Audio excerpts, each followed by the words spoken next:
Hey, I'm Rihanna. Here's how I went from this sketch to this finished piece. First of all, the sketch. It was just done with a ballpoint pen. I did a bunch of them. They each took under a minute. This was the winning one. Once I found kind of the vibe I like, I find a reference that fits it. From there, I do a quick pencil sketch using the reference and my imagination to get the composition onto the page.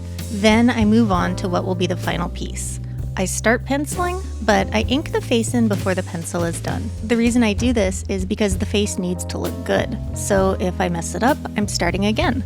And the reason the faces are so important is that the characters in these pieces I'm doing are based on femme fatale from film noir. So if they don't look glamorous, it just doesn't fit the concept.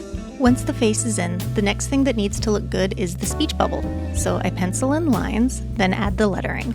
The face and speech bubble are the two things that make or break these pieces, so if I mess them up during inking, I'm starting again. Once the face and speech bubble are in, it becomes way less stressful.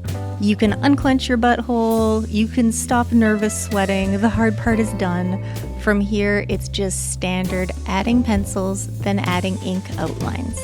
As I'm drawing, I'll also take any extra reference photos I need.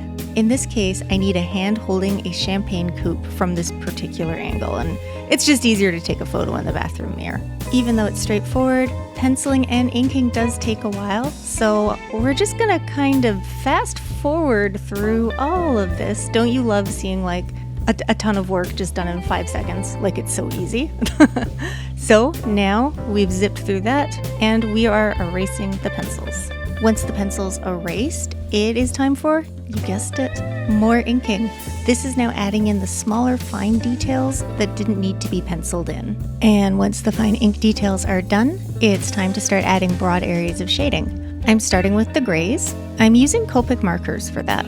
Copics, I will say, are scary expensive, but the quality is amazing. I've had these markers for about 25 years, I think. Oh God, I'm old.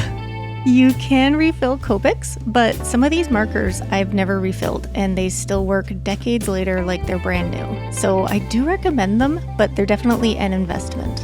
Anyway, once the grays are in, it's just adding in the blacks. This part is one of my favorites because it goes by quickly, but it has the most impact. So it just feels really satisfying to do. And now the last thing left is just adding in some fine details with an ink pen. And then once that's done, using a silver ink pen and a white ink pen to add in some more highlights and details. I don't add a lot of highlights though. I only use them on focal areas to increase the contrast there. And that's because contrast is what's going to help draw the viewer's eye there. So all in all, this piece took about 2 hours to do, which doesn't feel too bad to me. It was done for an art show called Sticky, where over 100 artists are creating art on 3x3 inch post-it notes. I'm primarily a digital artist, and this series is my first time doing finished traditional pieces in at least a decade. I'll be making another video talking about the things I learned and just my impressions revisiting doing traditional art. It's all in all though been a great experience. And you know how every YouTube video ends.